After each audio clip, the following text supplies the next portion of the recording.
Can I just say that one day I want to meet your neighbors who put the damn skeletons in their yard? I'm surprised I have not put them on Reddit yet. There's this house that I had to pass to come to Bethanne's house. It's like at the corner of the street or whatever. And they put out a different skeleton like every month. I guess the same skeleton, but he's doing something different every month. So He has 2 skeletons and a dog skeleton. Yes. And not like the 12-foot Home Depot skeleton, just like a normal human-sized skeleton that they do cool stuff with. Yeah. So he's like, last fall or 2 falls ago, they made a whole fucking cornfield. Yeah. And had them coming out of the cornfield. At Valentine's Day, they had them like They were supposed to be ice skating, but it looked like something else. Yeah, it looked like one was giving the other one a blowjob. Yeah. They mow the grass in the summer. Like, they just do these cute little scenarios. It is really cool. They have outdone themselves for Halloween. So the other night when I left, it was dark, and all I saw was there was a skeleton in a canoe, and I was like, okay, that's cute. Like, they haven't done them in a boat yet. So then on Saturday when I came to pick Bethanne up for the stretch show, I see it in the light, and they made a whole goddamn shark with a little paddle boat that the little skeleton in the canoe is paddling away from.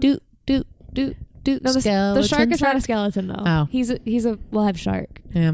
But I swear to you, I've never met him, but they're I incredible. guarantee you they have to be a production design of some sort. Or they just have too much time on their hands. Yeah. But they're the coolest fucking people. They really are. And I would like to meet them. We'll make it happen. And we need to just take the dogs and we just need to walk them. Yeah. Like, just keep walking them until they notice. Just walk by. And then wait for them to come out. Oh, howdy, neighbor. Hi. We're just really admiring your shark in your yard. We need to take a picture of the shark and put it on We'll just social. go knock. Can I borrow some sugar? You got a cup of sugar, neighbor? Oh, hey, there's a shark in your yard. But I don't know if you know. Where'd that come from? I don't know if you know this, but there's a shark in your yard. You might want to get that looked at. You might want to get it looked at. Anyway, this is not a shark podcast. No. But I'm Leah. And I'm Bethanne. And this is She Will Rack You. Where are they getting a dub in a CBS executive meeting? No. Bitch, don't touch my thermostat. The ghost be like, hold up, before I haunt you, let me turn down the thermostat. Who is this band? We're on page 1, guys. This is She Will Rack You. So, hit me up with the business, Leah. We got business. But first, may I say that welcome to Spooky Season 2021. Yes, our 3rd installation of spooky episodes. We're going to be struggling next year when it comes to round 4. Yeah. I have already tried to start thinking of something. I have mine picked out. I might have mine picked out, but it kind of scares me a little bit. I'm also very sorry about the random sock that's on my couch. I just noticed okay, there's also a sock in your couch. Oh. I was looking for that one, actually. There it was. It's my Shiba Inu sock. Oh, I see it. So yeah, welcome to Spooky Season. This one may not be as spooky as you were hoping, but we'll get there. Yeah. Business side of things. It's a little late now that you're listening to this because it's coming out on the day that voting closes, but we were nominated for a Discover Pods Award. We're pretty fucking stoked. Which is shocking. I didn't nominate us, so whoever out there nominated us, thank you so much. Yeah. Like, the way I found out is I'm in a group chat on Twitter, and I'm driving to Chipotle one day to pick up my lunch, and I get a text from, I think it was our friends at Moral Combat. Mm-hmm. They're like, hey, She Will Rock You Pod, congrats on being nominated. I'm driving, and I'm like reading this on my Apple Watch, and I'm like, wait, what are we talking about? So I get to Chipotle, and I'm like, what are you talking about? I'm waiting for my order to get ready, because I did a mobile order, and they're fucking slow in that Chipotle. Yeah. And he's like, here's the link. And I pull it up and I was like, what the fuck? And I'm just in Chipotle trying not to draw attention to myself. And then 200 miles away, because I'm on my way to an event, I am taking a nap in a car, which tends to be the pattern. I tend to get big news about the podcast when I'm napping. And I feel Leah's text go off. And at first I'm like, nah. And then I was like, nah, I better look. And then I see it and I'm like, holy shit. So yeah, I think voting closes at some point on Friday. What is Friday's date? The 15th, October 15th, 2021.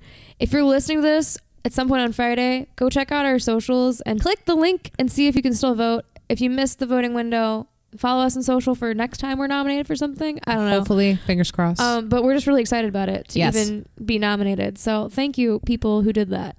Business item number 2, we have joined the team at Quite the Thing Media. Ooh. For you listeners who are listening to this, it really doesn't mean much for you guys. No. Like, you're not going to see a change. It's still our same show. We just have like more help on the consulting side of things and promotion, but you'll probably start hearing other trailers for other Quite the Thing productions. Half the shows are Scottish, so I'm all about that. if you're into accents, go check them my out. Outlander heart. I only had to read it was a Scottish podcast, and I was like, done. But I'm really excited and really excited that we get to work with Jeff from the podcast father, aka indie podcaster. It's gonna be really great. If you haven't listened to our interview with him, go check it out. Yes, it was a really fun interview. It was. Our audio is not great because we're dumb, but that's on us. I take that personally. I'm just kidding. Our box wouldn't work that day. Yeah, it's because that thing's dumb. That was pre-Yeti mics. Yeah, we didn't have both. I don't know. It's our fault though, so don't blame Jeff if our audio sounds bad. Totally not Jeff's fault. I think that's everything I need to mention. Yep. We did there's a bonus episode coming out with us. If you're like subscribed and you're listening to this, you've probably found it already, but go listen to it. We went to some concerts. They were all great. Okay, I'm gonna throw it to you because we got a lot of shit to get through. We do tonight. got a lot of shit to talk about with this one. So first off, I am going to apologize. So previously I had chosen artist. Previously on She'll Rock You. After Black Sabbath, I had an artist picked out in my mind. And I forget who you were going to do. Marilyn Manson. Oh yeah. And so I had him picked out. And then it turns out Homeboy is a bad boy. And not a bad boy in a good way. A bad boy as in a sexual predator not way. Not the Motley Crue way, but like in the we don't want to talk about him on our show way. Yeah. So forget that loser. So my brain is like, think. And I was like, what about Grateful Dead? Because I knew about that podcast, Dead and Gone, which I never listened to, but I knew about it. I don't like to bash other podcasts, but they took not a lot of content and stretched it out way too long. Yeah, that's kind of what I got the vibes of after the fact, I chose it. So I figured with the name of the Grateful Dead, I would have some good spooky content. They're on theme, but like imagery wise, yes, we're on theme. Content wise, not quite. But anyway, so I chose this band partly because I barely knew them, which is spooky season in hindsight, not my best choice. Yeah. But anyway, but I knew that they had an ice cream named after the guitarist. It's some really good ice cream. Cherry Garcia. So, like I said, after reading up on them, I'm still confused as hell about this band. Like, there is just a lot to unpack about them. And this outline is not even like scratching the surface, I feel like, of what this band is. But it's also harder to unpack it because it's just different than anything else we've covered. And a little bit of the information that I tried to get is not really readily available because it stays in the Deadhead community. Weird. We'll talk about that more. That's like extreme gatekeeping. Yeah. Like I was pretty, like you research Grateful Dead. Like usually when I research a band, like I'll just type in their name and I'll get some good articles that come up. That didn't really happen this time, which I thought was odd. Like still some articles came up, like one came up that they're releasing a Funko Pop head of it. It's about damn time. Yeah. So that's going to be cool. But it was weird. Like that's the links so that came up. Interesting. But anyway, so I'm going to do my best.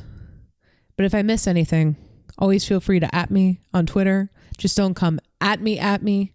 Just know I am novice in this Grateful Dead We world. are both very confused about the Grateful Dead. It makes no goddamn sense to me. And I have tried to put my detective hat on for this episode. And these are my findings. As I was telling you, it is what it is. Yesterday, I can't name a single song by the Grateful Dead. You know, it was weird because I listened to it today to listen to a little bit. And I knew some of the melodies, which I thought was odd because I was like, I've never heard this song in my life, but I knew the melodies. So I don't know what's up with that. playing in some background music somewhere. Probably.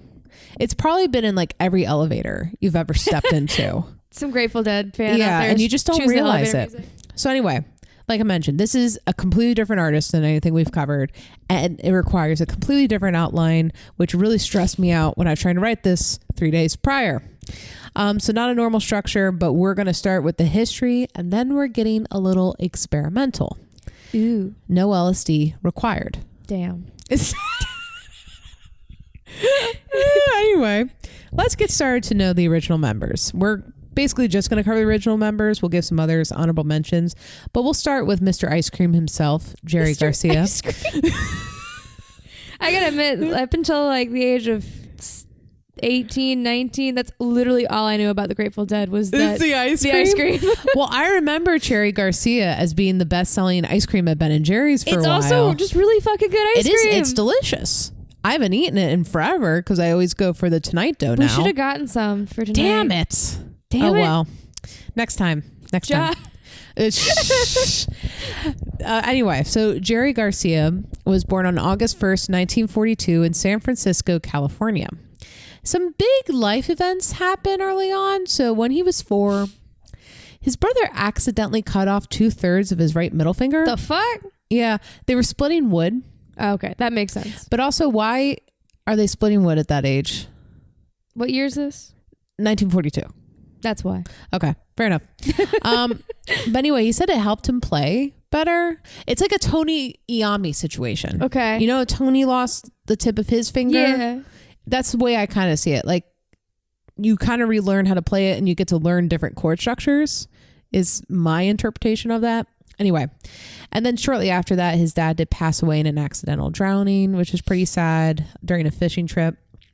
So after that, his mom bought out a bar that his dad co-owned with some friends and just worked there full time. She would eventually remarry and they would move around the California area. Jerry showed an interest in music early on. He loved rock and roll, rhythm and blues, as well as bluegrass. Growing up, his grandmother used to play the Grand Ole Opry and things like that for him. And he even learned the banjo when he was a kid. At age 15, he would receive his first instrument that every rock and blues obsessed teen wanted. It's not a guitar, is it? It's an accordion. What the fuck? I'm sure the mom meant well. I'm sure she meant very well, but that's a read the room situation. Yeah. Also, accordions aren't cheap, so it's They're not like it was not. a cheap alternative. So Jerry was a little bit disappointed, as if Ralphie had received the pink bunny suit instead of the Red Ryder BB gun. So he begged his mom to return it, and eventually they would exchange it for an electric guitar and a small amp. And probably got a refund on top of that. Probably. In 1960, he stole his mom's car because why not? And he was caught by the police. And he was given the option, jail or army. Damn. So, well, they did the same thing to Jimi Hendrix. Yeah. And he chose the latter. He went in the army.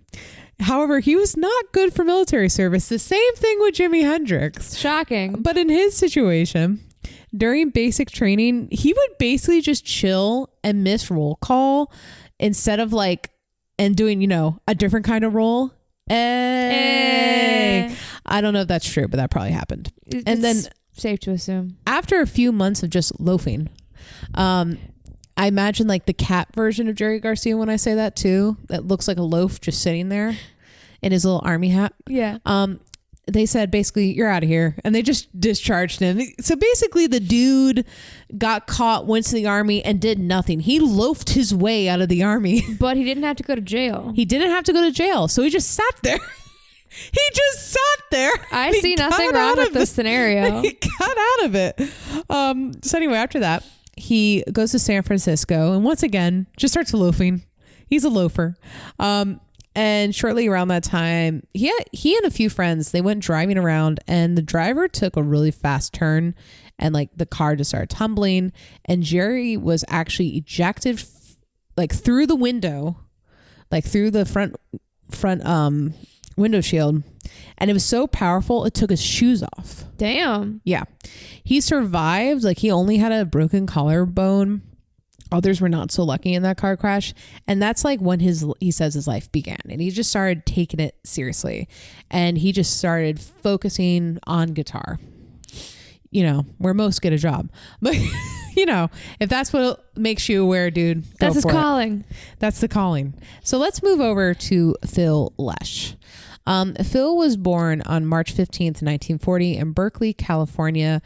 There's really not much about the dude other than like from what I've heard from interviewers, he's kind of, I get the impression he's kind of like a musical genius in that he played violin and trumpet and studied jazz and like studied under a famous jazz musician. After meeting the members of the band though, he decided to do bass guitar. Cool. Bassists have the most interesting origin stories. They really do. And it's always because they're pushed into it. Yep. No one wants to play the bass. No. And then we're going to move on to Bob Weir. It's either Weir or Weir. I'm not sure. Bob was born on October 16th, 1947 in San Francisco. He was adopted and developed an interest in guitar at age 13. He got into trouble in school a lot, like academically wise, because he had dyslexia, which I can imagine like made him run more for guitar. When he was 16, he's wandering the streets of Palo Alto looking for a club to sneak into, and he hears something in an alley, and I imagine it goes like oh no, it's Cherry Garcia playing banjo. Okay. That probably did sound like that. I guess he was like probably like teaching kids guitar because they just said he was waiting for one of his students. So that's my interpretation of that. But anyway, we'll pick up their story later. And then there's Ron Pigpen McKernan. Pigpen. Well, he was named Pigpen after the Peanuts character. Oh, God. Ron was born on September 8th, 1945 in San Bruno, California. His dad was an R&B and blues DJ, which led Ron to be involved in R&B at a young age. He first started with blues piano, then moved to guitar, then moved to harmonica. He became friends with Cherry Garcia at age 14, which would come in handy later. But before joining alongside the Grateful Dead, he also just loafed around between coffee shops and music stores. And then last but not least, there's Bill Kruetzman. He was born on May 7th, 1946 in Palo Alto, California. He started playing drums at age 13 and would practice first on a kit lent to him, and then he would like go to a high school alone and play. His music teacher first told him, "You can't keep a beat." Aww. But then randomly, this prominent English writer and professor named Aldous Huxley. Wait, the guy who wrote 1984? I think so, yeah. The fuck? Is randomly there. Okay. I thought George Orwell. No, that's Orwell. 1984 is the, Huxley is the shit. We read his book. Hold on. It's another dystopian novel. You are correct. It was terrible. I knew what you were saying. We had to write a paper on it. Huxley. Please look it up because it's going to bother me. Brand New World. Brave New World. Brave New World. That's what I'm thinking. The Devils of London. Yeah. So Aldous Huxley just randomly shows up at his high school. No context is given both in the documentary and wiki of why so he's there. just there. Maybe he's teaching. Just there. Who knows? It's ironic though, because based off his wiki, he studied psychedelic experiences. That makes complete sense. From like something that's like similar to LCD from my understanding. But I just think that's very ironic because there's going to be a lot of LCD in this band. LSD. What did I say? LCD. LCD. That's the shit in TVs. Damn it. Okay. It's a liquid crystal display. I really can't stand sometimes these tongue twisters that my brain causes for me. That's what I'm here for. Yeah, you keep me straight. So anyway, he hears it and he tells young Billy that he's like never heard anything like it and keeps playing. And because I'm OCD, I'm going to say what always comes to my head when I read that. Remember the scene from SpongeBob where SpongeBob is a clarinet that Squidward is playing? And then the king goes, "Why did you stop playing that beautiful music?" He's going, la, la, la, la. So that's what pops in my head when I read that for some reason. And I'm just going to leave you all with that because that's what goes through my brain a lot of times is just SpongeBob references to things. Anyway, so how do these all loaves form into a bigger breadbasket, if you will? So... Grateful bread. Grateful bread. That's it. That's the title of the episode. I didn't have a title name. That's it. The Grateful Bread.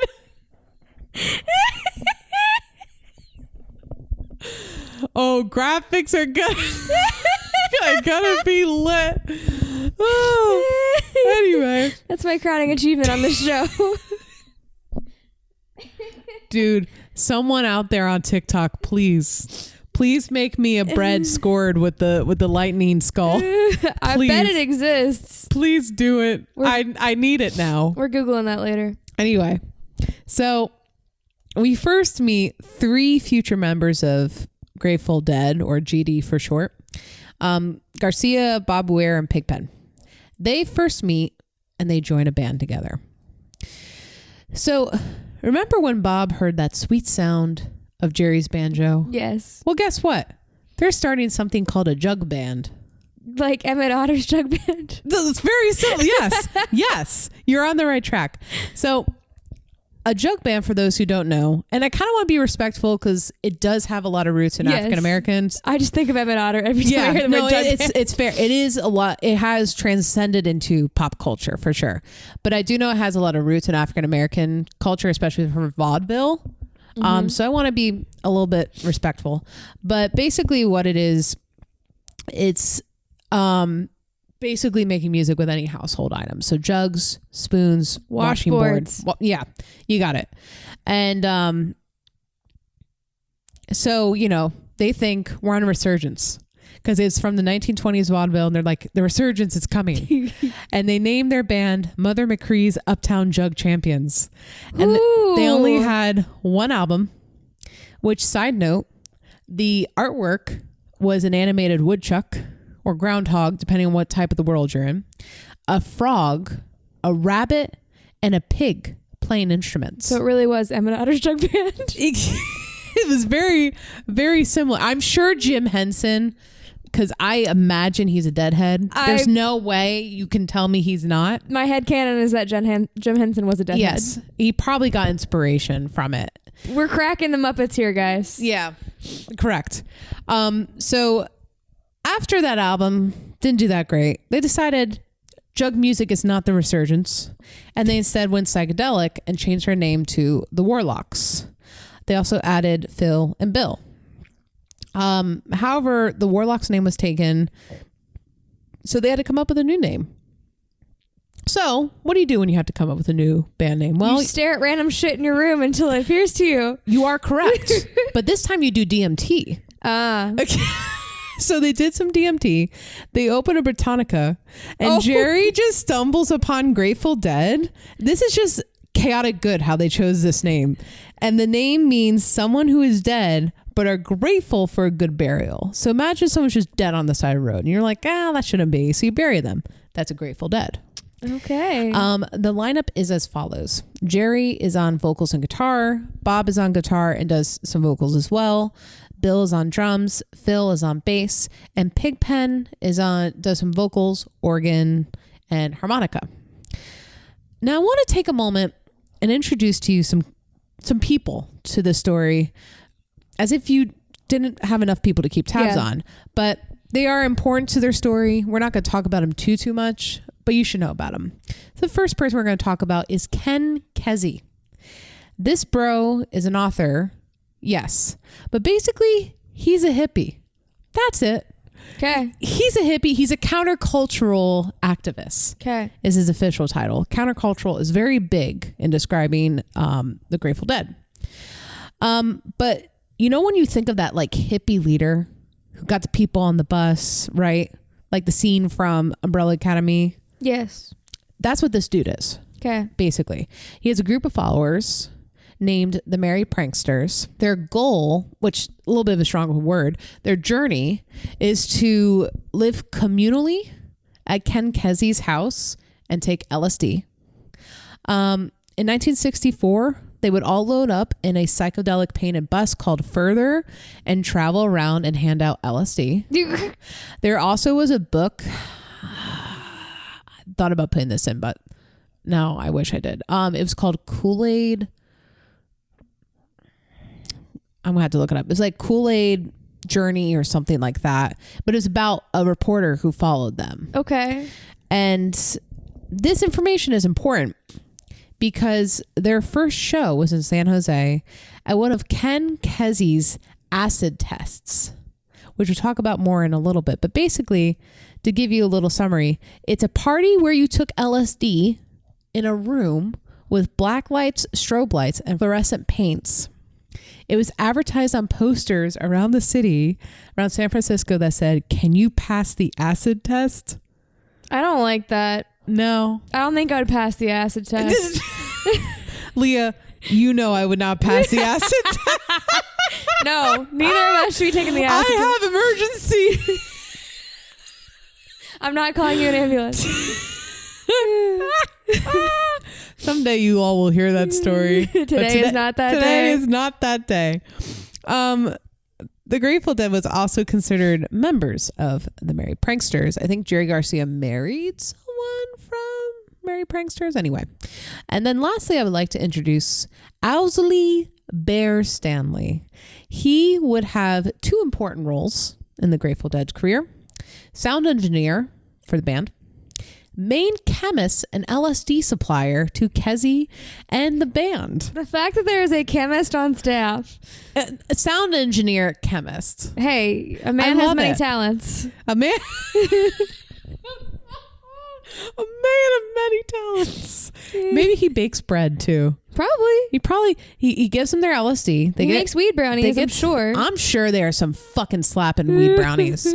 Like, I didn't talk too much about this, but after he goes through arrest, he just says, "I think I'm just going to grow weed." So he just starts growing weed, you know. That's probably a good move, but it's probably a better move for him. But anyway, we'll talk about him sporadically throughout.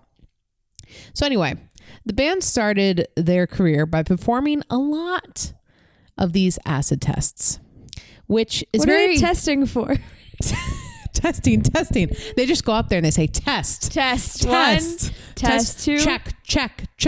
Checkmate. Anyway, so it's very on brand for them. They would essentially get high and see what music came out of them, which I imagine does take a lot of talent, because I feel like if I did anything like that, I would just be screaming loudly like a possum. Like, due to personal reasons. Exactly. I think that's what the music would be that would come out of me. I feel like I'd forget how to play my instrument. Like, I honestly don't think I'd remember. I was literally like, I would just probably sit there and just like, that's like, I don't understand when musicians go on super drunk or super high. I don't get it. How the fuck are you remembering what you're playing? You have to, like, your brain has to be chemically, you have to be Ozzy Osbourne. Yeah. You have to have certain chemicals that allow you to do that. It's just muscle memory at that point. I can't fucking imagine. Yeah. I guess, but. Probably. But they also would go on to play some larger festivals throughout their career. Mantra Rock Dance, which we've talked about in the Janis Joplin episode. Side note, if you remember, Janis and Pigpen dated for a time. They may have lived communally for a while as well, because there was a picture of her and Pigpen in that kind of setting.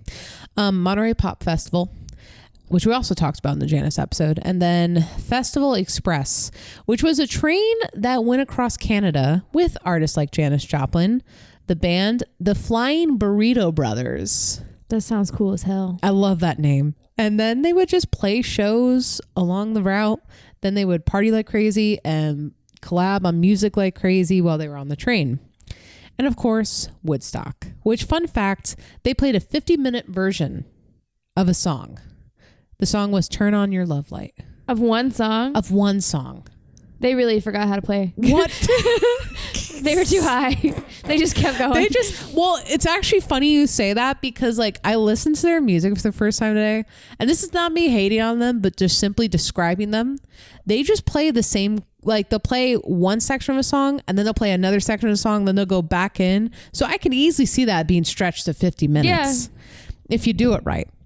But after Mantra Rock Dance in 1967, they were signed to Warner Bros., which is a very odd pairing. Yeah, it's a little corporate for them, but okay. Yeah.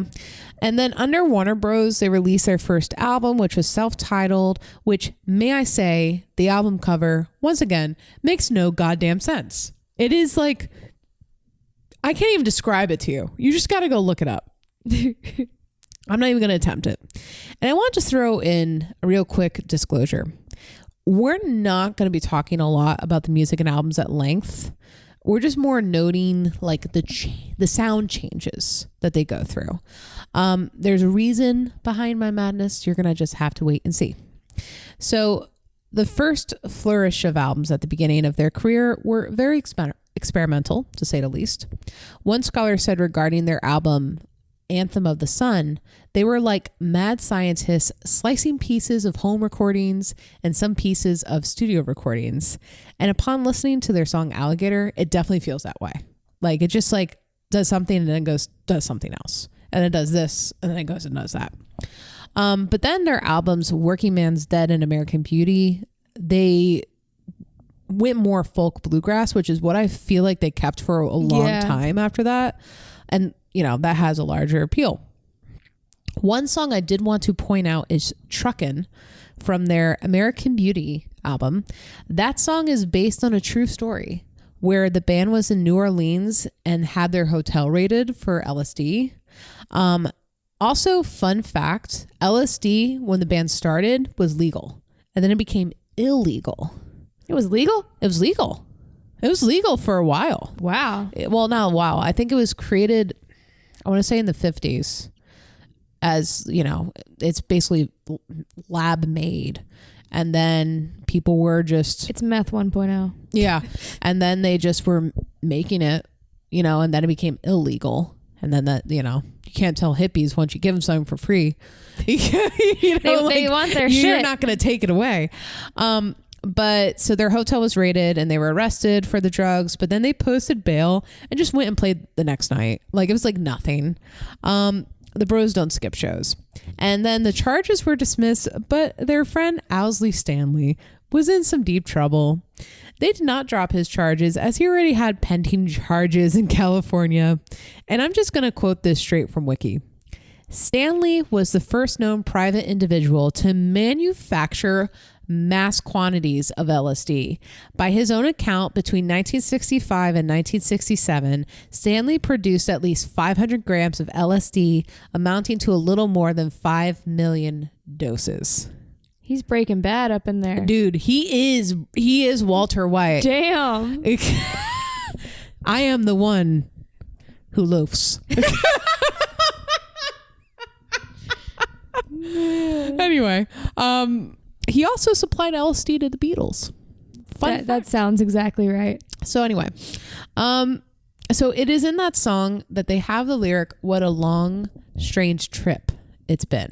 I see that quoted all the time. Yes, that's what I was going to bring up. It's a mantra almost for Deadheads. Yeah. And it's just everywhere. Because oddly enough, we have a lot of Deadheads in this area. Yeah, we have the entire fucking Lock-In Festival dedicated to that culture. Dead and Company plays. Yeah. Which is a spinoff, which we'll talk about. But it's very interesting because I will literally see for Peaks of Otter Winery, Long Strange Festival. And I'm just like, what is this? Yeah, there's like a weird Deadhead community here. I almost went to one just to prepare for this episode, but I didn't have the time. So anyway, as you can imagine, the band is playing. They're doing LSD. Sometimes both. Pigpen's a little different. He didn't do drugs. He was a drinker. And unfortunately, that has some big consequences in his life. By 1971, he has liver damage. Super young. His doctors tell him, stop touring. He does take a brief hiatus, but then he comes back. But then he had to stop altogether at the end of 1972. On March 8th, 1973, he is found dead at the age of 27. Damn, 27. Yeah, he's a 27er, which is pretty sad. He was missed by the band. However, while he was still in the band, they added a second keyboardist for a bit, but he left. And then I'm trying to remember like where I read this, but I believe Jerry was approached by someone named Donna Jean Godcho, and said basically like something along the lines of, my husband is your next keyboardist. And she was right. Keith Godcho joined the band on piano, and then Donna joined on vocals a few months later. So when Pigpen died, you know, they had another keyboardist ready to go. And also worth noting, the band had a second percussionist as well. So they have 2 keyboardists and 2 percussionists at one point in this band. His name was Mickey Hart, the second percussionist. He left the band briefly. So I had a whole section written about him and then I took it out. But basically this dude, if I can kind of recap it because it plays into this next part, both his parents were drummers, which is very interesting. That is interesting. I've never seen that before. But his dad left early on and basically moved to California. And then he went to go track down his dad after he got out of the army, and found his dad was sponsored by Remo, which is a drum manufacturer. He found his dad. They basically the founder of Remo volunteered to like make a connection. And the first time it didn't go through. The second time it did. And him and his dad started this like music center called Heart Music Center for a bit. But he was just kind of in and out. The reason I say this is because Mickey Hart had to leave for a little bit because his dad basically embezzled like $70,000 from the band. And it makes me feel so bad for him because like his dad like pulls the stupid shit, you know? Yeah. That's his whole life pulls the stupid shit. Anyway, but you did like eventually go back to the band and join them. So with the new members, the band leaves Warner Brothers and forms their own record label called Grateful Dead Records. It's probably a good move. It is a good move. The reason why it's such a good move is basically they were told by a lawyer that they should own all their music, which helped them make a lot of money later on. Yeah.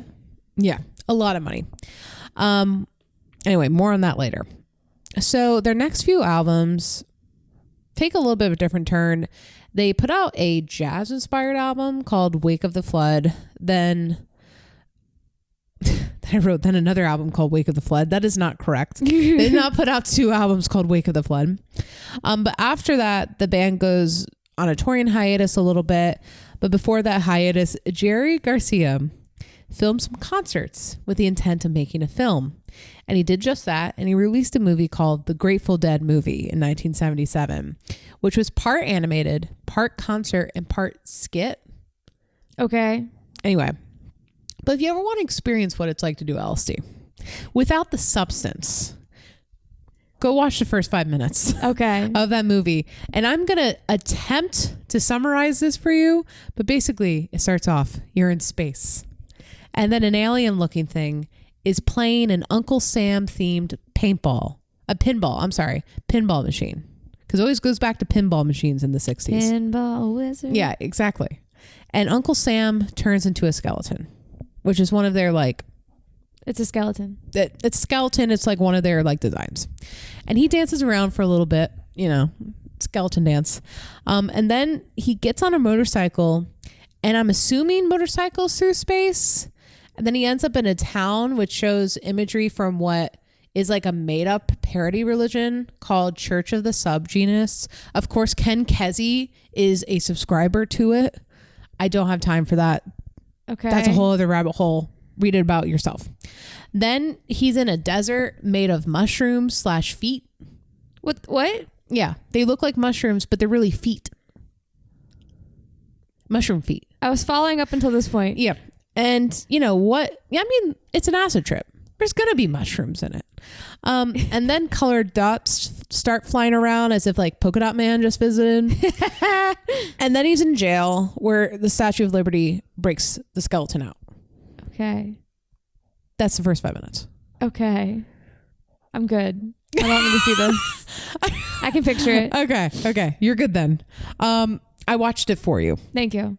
In 1978, they go more in a disco direction with their album Shakedown Street, which actually was pretty good. I did listen to one song from that today. The same year, they play 3 shows in Egypt, right at the base of the pyramids. That's fucking cool. And the reason why is because there was going to be a lunar eclipse. And it was going to be this very like new agey thing. And also like Grateful Dead has some kind of tie to Egypt, apparently, from my understanding.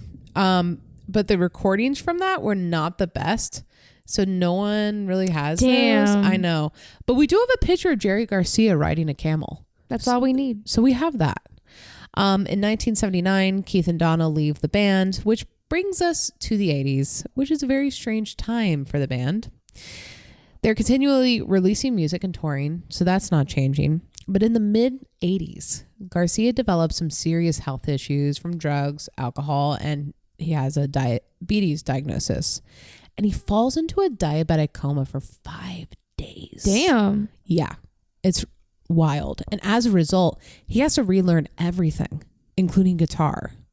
Oh, man. However, because of that event, it re-energizes him, which leads to the band putting out an album called In the Dark, and their song Touch of Grey, for some reason, like charts. So something you have to understand about this band, I'm getting ahead of myself a little bit.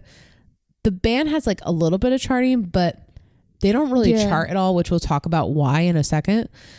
But for like they've been together for 20 years, and this song goes into the top 10 and gets MTV rotation. I never knew Grateful Dead was on MTV. Yeah. That's weird. Their to music me. video is just them as skeletons, of course. Of course. Playing. Why wouldn't it be? Yeah. But this brings in new fans, which is not the best for the band shows. Up to this point, all Grateful Dead events are just very peaceful. And the new audience starts to get a little violent. Like 3 people die at a concert. I don't know if it's like one concert or just different concerts. And then there was like rumors that people were putting LSD in water at events. So like, yeah. Yikes. But this is kind of like the downslope, unfortunately, for the band, the way I see it. One member passed away from drug overdose. His name is Brent Midland, who was a keyboardist, but we don't really talk about him that much. Their last album was 1990. In 1994, they get inducted into the Rock and Roll Hall of Fame. But in 1995, Jerry's health conditions are just getting worse. He's still drinking, doing drugs, still having health complications. His doctors force him to go to rehab. But in August 9th of 1995, he dies of a heart attack at the age of 53, which is super so young. Yeah. And from there, the band disbanded. They never used the name Grateful Dead after that. But they did a bunch of offshoots of different bands. So when we talked about Dead and Company, that's Bob Weir and John Mayer. Yeah. And a couple of other people. I think John Mayer being a part of that project is so random. Yeah, it is. But, And then there's just like The Dead, which was Weir, Lesch, Hart, and Kruetzman. And then the other ones was another, but they just like kind of have these offshoots, and it will usually have the word dead in it somewhere. In 2012, the band's recordings of a concert on May 8th, 1977 at Cornell University's Barton Hall was added to the Library of Congress's National Recording Registry. In 2015, the Dead did a 50 years of Grateful Dead show called Fare Thee Well. It was the last time Weir, Lesch, Hart, and Kruetzman would play together. Oh. So, I could end the story here. We are at like 42 minutes, but let's see where that puts us after editing. But wait, there's more. Yes. What's the fun in that? I promised you something different, and I'm going to give it to you, damn it. Whether I like it or not. Take it on for the team. So, instead, for the rest of the outline, we're going to put our philosophical hats on. And during this philosophical sesh, we're going to ponder the question, why the fuck were they this big? This is the age-old question. Why? And let me take you step by step as to why I think this happened. The first answer, we're going to go back to the beginning of their career when they're on Haight-Ashbury District in San Francisco. They would often play for free. Mm-hmm. They would just do that a lot. And this immediately developed an intense fan base early on. Because a lot of people in Haight-Ashbury, like during that time, they were runaways. That's why they lived communally a lot of times, because people were just taking them in. So they just, they're in the community. So they're just playing shows. The second reason is these bros improv'd so much. And this is where, when I tell you this outline was tricky, this is why. Because while we have recordings, they're really known as a live band. Yeah. They're not really known for their recordings. And one scholar in the documentary from More Music Shows, that's on YouTube, shout out for putting that on there, for their second album, Anthem of the Sun, what's her name, historian said like they only had one song on that album that they felt represented them well, but the rest, like the band would rather you see them live to really understand who they were. And I would not be surprised if that sentiment continued throughout their entire career. Yeah. They also were known for not playing a set twice, ever. That's super cool. Ever. And in the event that they played the same song consecutively, it would be done in a completely different way. So this is where Deadheads start coming in. We're going to talk more about them in detail, but this was the initial pull. They're a live band. They improv so much. And if you wanted to hear, like, you basically would just follow them to see if you get the opportunity to hear one of your favorite songs. Yeah. Anyway, and then the third would be technology. So back to our everybody's favorite sound engineer and LSD supplier, Owlsley Bear Stanley. He created something called the Wall of Sound, not to be confused with Phil Spector's wall. They're two different things. One's for recording, one's for live. Okay. This is a literal wall of sound. So literally the dude was stacking speaker upon speaker upon speaker. They had the largest sound system ever built by 1974. Damn. To show you how big it was, I'm going to quote Wiki straight here. Quote, they had, I think it's 9,300 watt solid state and 350 watt vacuum tube amplifiers. I'm sure this means something to someone, generating a total of 26,400 watts of audio power, which 604 speakers total. 604 speakers? 604 speakers total. Why they're not 420? Why they didn't stop there? I'm mad from a branding standpoint. For a band that has such good branding. I know. They could have done 420. Enough. Nope, they had to do 604. I can't even picture that many speakers. I mean, Dude, it literally just looks like Legos. I will put up a picture of it. Yeah. It's insane. It's insane to look at. That's insane. It didn't last that long though, because it's pretty difficult to maintain. Also moving all that shit around. Yeah. Yeah. But you know, that fan base loves the experimentation. It is cool. What you do is you get each Deadhead to take one speaker to the next show. Dude, they do it though. They do it. And then you got your whole wall the next day. You would take a speaker of Luke Astor, right? Yeah, absolutely. Fill my car with speakers. I don't care. Yeah. The fourth would be branding. So remember how I told you that lawyer persuaded them to do their own music? Yeah. Well, that helped them a lot because it also helped them own their branding. And these guys have like made millions just off the branding. Like they don't even need to get paid for the money. Yeah. You know, and they're already giving the money away for free anyway. So like they're fine. But like there's so much imagery in this band. Like there's the Bears. Yeah, where the fuck did the Bears come from? The Bears, they're called the Dancing Bears. They come from Owlsley Bear Stanley. Oh my God. They're LSD producing bears. They're LSD bears. Oh my God. Yeah. So that's where it comes from. There's the skull and roses, which is one of their first imageries. Yeah. The Uncle Sam skeleton, as we mentioned, and then that lightning skeleton. I don't know if that's what it's officially called. That's the one that I picture when I think Grateful that is Dead. the one. That one and the Bears, I think, are the most pictured ones. So anyway, they established some good branding. They've made a shit ton of money off of the branding. Good for them.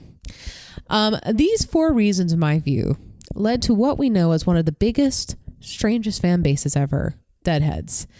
Deadheads have their roots from an ad that was on the sleeve of their second live album, and it said, "Dead Freaks Unite. Who are you? Where are you? How are you? Send us your name and address and we'll keep you informed. Deadheads, P.O. Box 1065, San Rafael, California, 94901.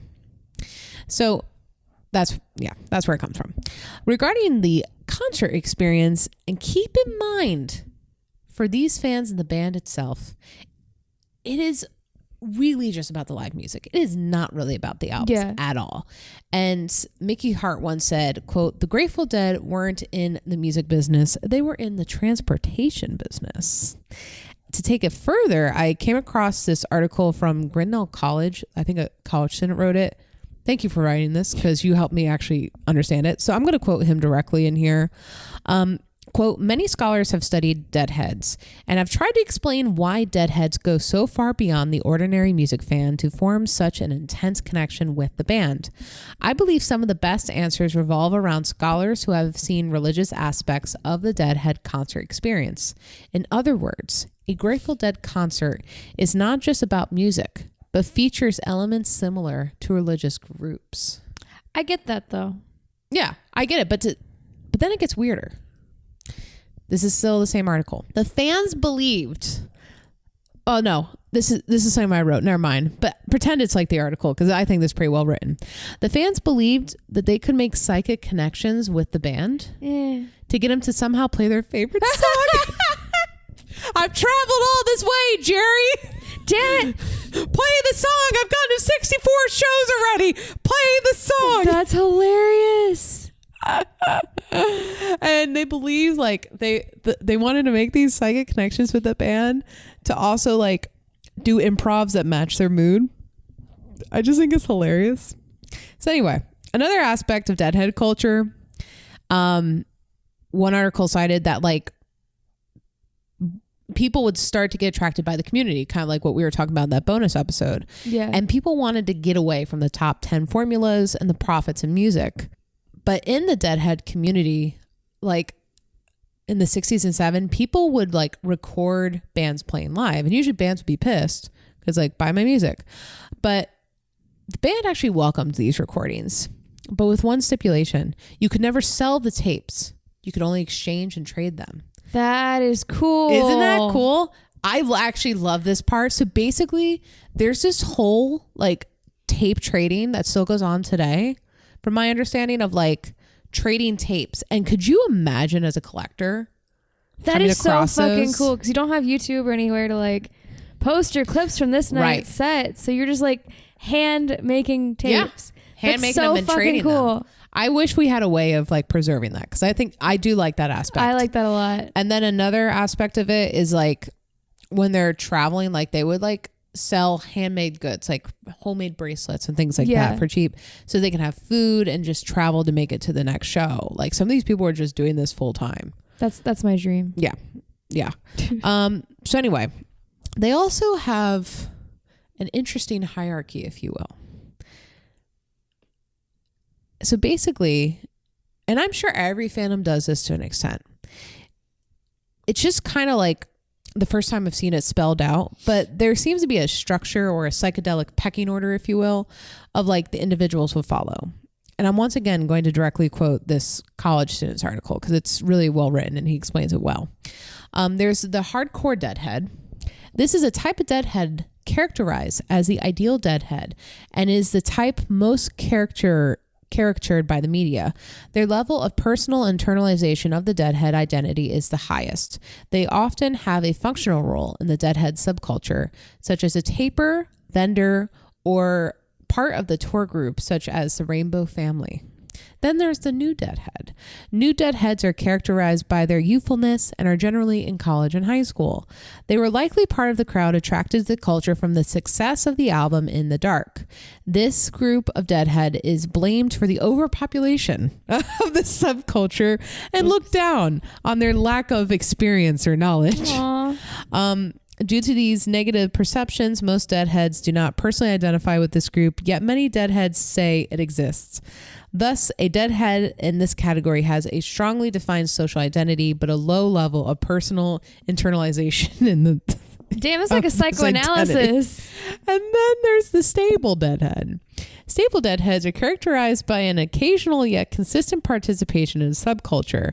They often have responsibilities outside of the subculture, such as jobs and families to provide for. They have moderate amount of personal internalization of deadhead identity. And then lastly, there's this celebrity aspect. And I know I keep pulling quotes, but it's just so interesting. They wrote it really good this time. So this is from Wiki. One of the most fascinating aspects of the Deadhead subculture is the established tradition of Deadheads who are celebrities only within their own subculture and not outside of it. This represents a continuance of the folk roots underlining the genetic group mind of the Deadheads, a sense of living mythos in the now that continues to this day. The names of these heroes and legends are not widely shared with the uninitiated, so they are not listed here. What the fuck does that mean? You can't just can't just put down their damn names. I get it though, because like maybe it's not the direct same, but like in the Strutter community, we don't share the ones who have the close connections with the band. All right, because I get then that. they get used and people hit them up and they're like, but then just say that. We're not going to release our sources. You could just leave it at that, but no. Living mythos of the now. These heroes and legends.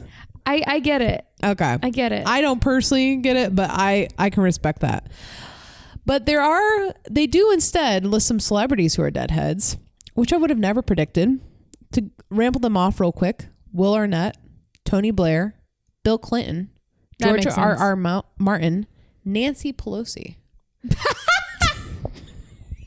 Okay. And then Leonard Nimoy, who played the original Spock. Okay. And there's like a shit ton more listed. Those are just ones I found interesting. So my closing thoughts here. If you're wondering where I fall on the spectrum of Grateful Dead, and I can't believe I'm saying this, but I am going to pull one more quote, and this one's from Joe Rogan. Because he had a 3-minute segment, and I was like, this is actually pretty funny.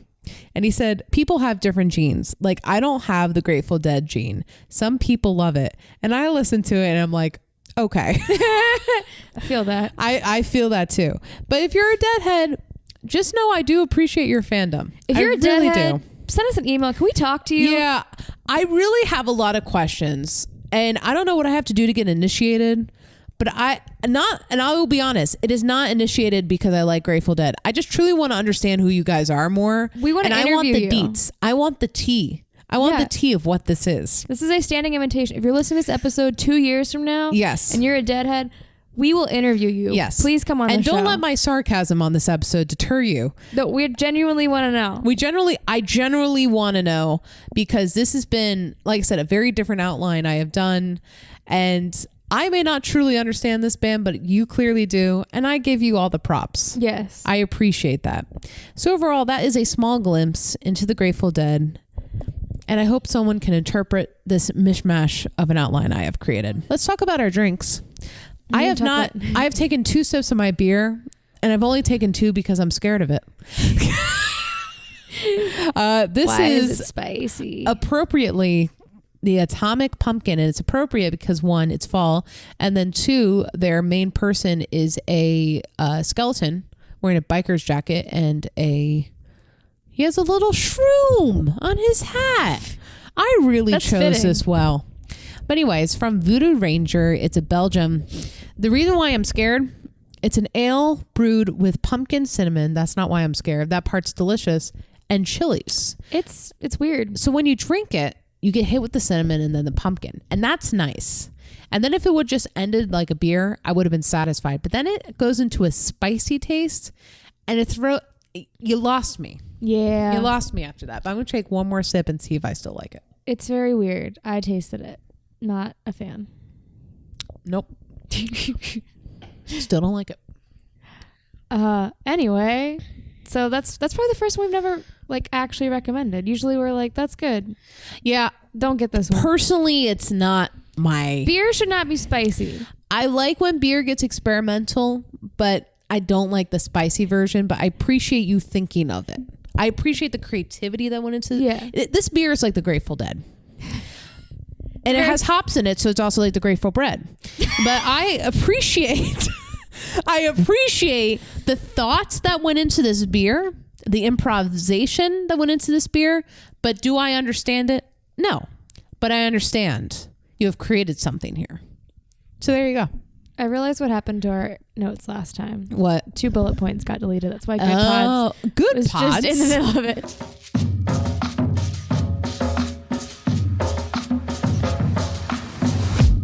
Thanks for listening. You can leave us a review on Apple Podcasts or Good Pods.